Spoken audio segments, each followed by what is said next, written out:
Assalamualaikum warahmatullahi wabarakatuh. Kembali lagi dengan saya Eko Mardianto di IM Level Channel. Oke, teman-teman, bapak-bapak, ibu-ibu yang sangat saya hormati, kali ini saya akan membahas tentang topik yang sangat menarik khususnya bagi para bapak ibu pengajar, para bapak ibu guru, para bapak ibu pendidik, ataupun para bapak ibu dan saudara-saudara sebagai seorang trainer.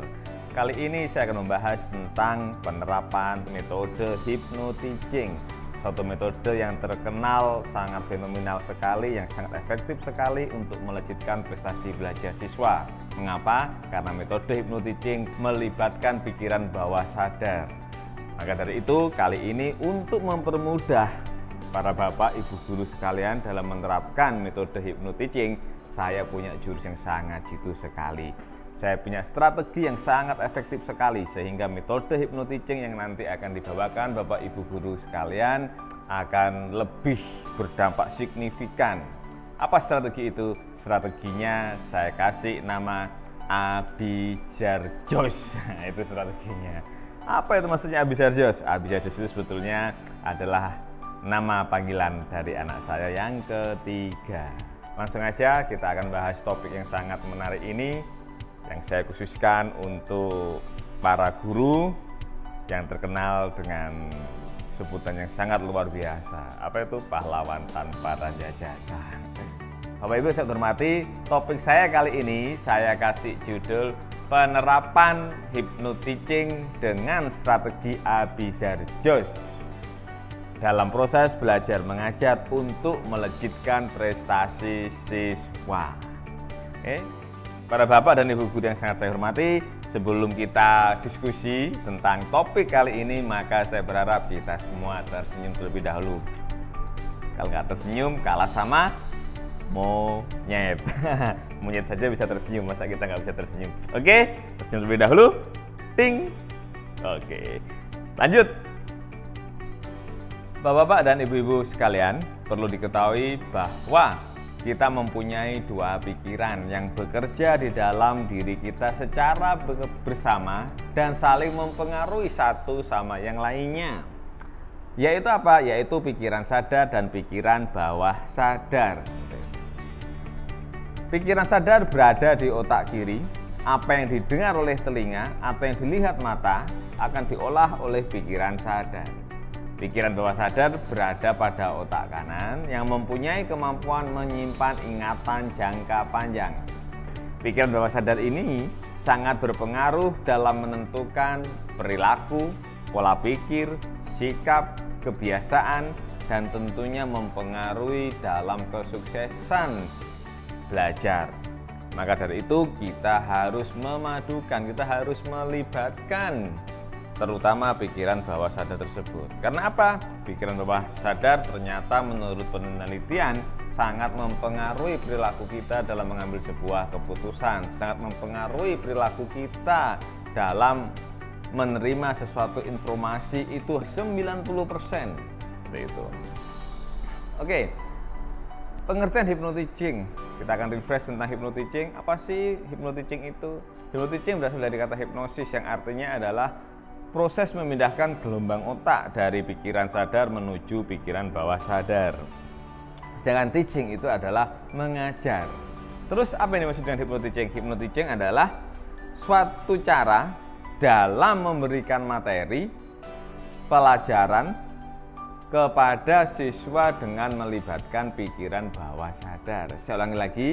Hypnoteaching adalah suatu cara dalam memberikan materi pelajaran kepada siswa dengan melibatkan pikiran bawah sadar.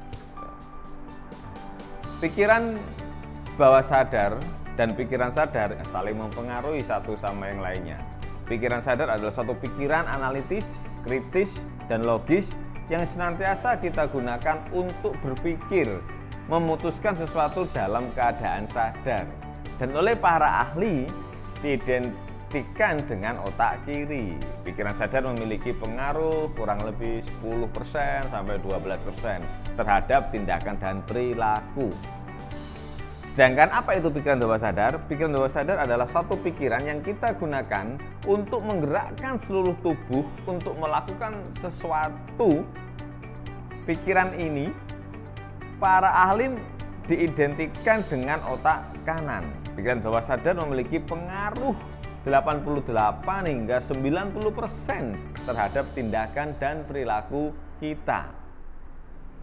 Maka dari itu, pikiran bawah sadar ini memiliki pengaruh yang sangat luar biasa.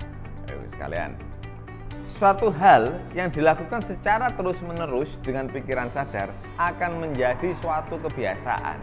Dan apabila kebiasaan ini dilakukan terus-menerus dan bila sudah menjadi sangat terbiasa, menjadi suatu kebiasaan, menjadi suatu habit, maka yang berperan adalah pikiran bawah sadar. Contohnya, pertama kali kita belajar naik sepeda, kita akan konsentrasi betulan. Bagaimana kaki kita mengayuh, bagaimana tangan kita memegang setir sepeda, bagaimana kita menjaga keseimbangan. Kita betul-betul menggunakan pikiran sadar.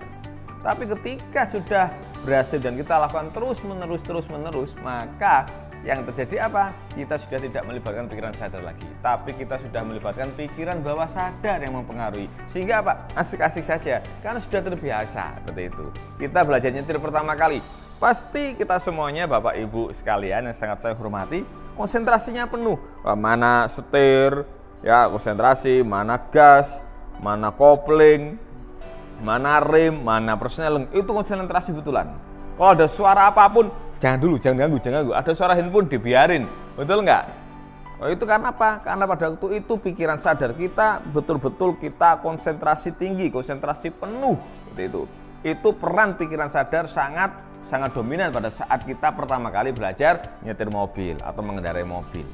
Tapi kemudian ketika kita sudah lihai, kita sudah expert mengendarai mobil, mengemudikan mobil, apa yang terjadi Bapak Ibu? Yang bergerak adalah pikiran bawah sadar. Artinya apa? Peran dari pikiran bawah sadar ini sangat dominan. Sehingga apa? Sehingga kita secara otomatis semuanya terjadi. Mau ngegas, mau nyalip, mau ngepot, mau oper kopling, oper gigi, persneling dan lain sebagainya dengan sangat cepat. Ada telepon, wah sambil nyetir sambil angkat telepon, sambil nyetir bisa balas SMS. Mengapa? Karena yang bekerja adalah pikiran bawah sadar. Jadi artinya apa? Pikiran sadar yang dilakukan terus-menerus itu menjadi suatu kebiasaan. Dan apabila sudah menjadi kebiasaan, maka yang berperan adalah pikiran bawah sadar. Seperti itu Bapak Ibu sekalian. Oke, saya lanjutkan. Di antara pikiran sadar sama pikiran bawah sadar, ini ada yang namanya RAS. Apa itu? Reticular Activating System.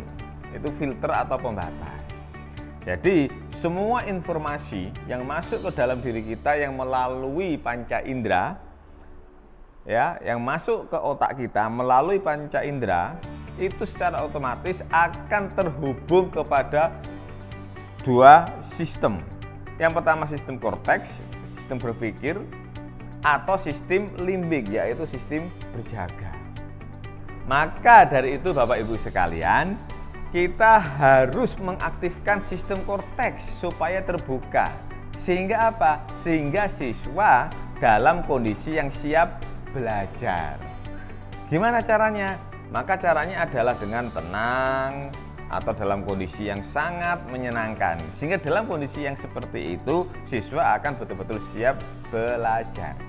Tapi kalau sampai sistem limbik yang terbuka, maka seseorang ini dalam kondisi yang malas, kondisi yang tegang, kondisi stres, kondisi takut, kondisi acuh tak acuh, atau kondisi curiga. Curiga sama lingkungan, curiga sama gurunya, curiga sama trenernya, curiga sama pematerinya. Sehingga kalau siswa atau audien kita yang terbuka adalah sistem limbiknya, maka dalam kondisi seperti ini mereka akan senantiasa berjaga-jaga.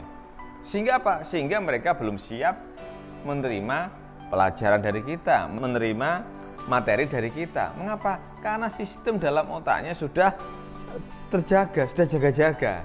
Mengapa? Karena sistem limbiknya terbuka. Maka dari itu apa yang kita lakukan? Yang kita lakukan adalah kita harus mampu membuka. Membuka apa? Membuka sistem korteksnya. Seperti itu. Oke, paham? Selanjutnya. Proses kerja hypnoteaching, Bapak Ibu sekalian. Hypnoteaching ini adalah memadukan pikiran sadar dan pikiran bawah sadar dalam setiap proses belajar mengajar. Proses kerja hypnoticing seperti apa sih Bapak Ibu sekalian?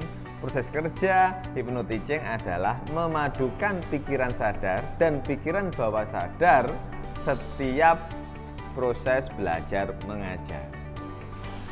Guru dan siswa harus dikondisikan sebelum memulai proses belajar mengajar.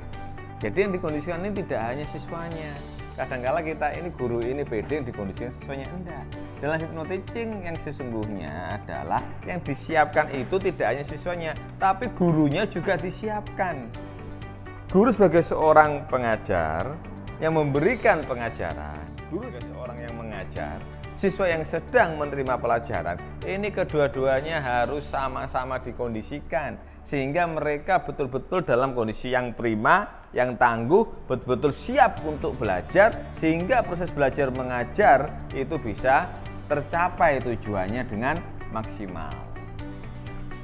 Caranya bagaimana? Memindahkan. Dalam hypnoticing ini adalah suatu metode bagaimana cara kita memindahkan gelombang otak siswa dan guru. Ya, siswa dan guru atau audien dengan pemateri menuju apa otaknya? Otaknya dipindahkan menuju gelombang alfa. Sehingga apa? Sehingga guru siap mengajar, siswa siap diajar. Tujuannya apa sih? Tujuan daripada metode hypnoticing ini adalah agar tingkat penerimaan dan pemahaman siswa terhadap materi yang diberikan guru semakin lebih bagus. Sehingga otomatis apa? Sehingga prestasi siswa bisa lebih maksimal, bisa lebih meningkat. Tujuannya seperti itu. Nah, sekarang cara menerapkan metode hypnoticing efektif itu seperti apa? Saya punya strategi untuk bapak-bapak dan ibu guru semuanya. Strateginya apa? Strateginya adalah apa sih Abisar Jus itu sebetulnya?